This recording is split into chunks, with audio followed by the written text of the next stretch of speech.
ស្រណងសូសៀងចម្រៀងរាត្រីចូលឆ្នាំ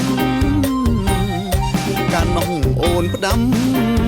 ឲ្យបងទៅលេងអង្គ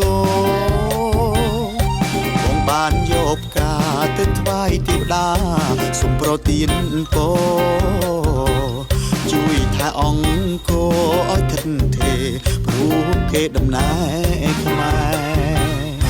ស្រណងរំដួលក្រអូបឈុលពេញព្រឹកសានួនដៃបែបតា